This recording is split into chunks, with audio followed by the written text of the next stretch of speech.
నిన్ను గురించి సాక్ష్యం చెప్తుంది.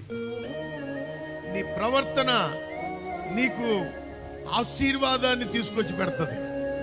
నీ ప్రవర్తన నీకు ఘనతను తీసుకొచ్చి పెడుతుంది.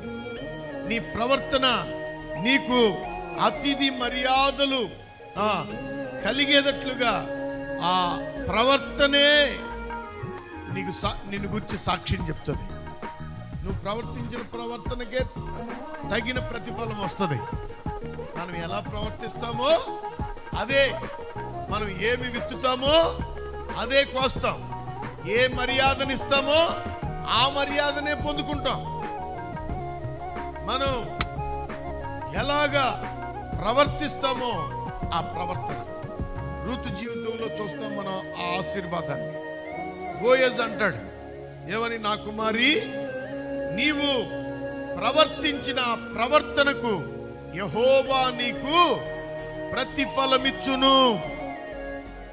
నువ్వు మంచి ప్రవర్తన కలిగి ఉన్నావు.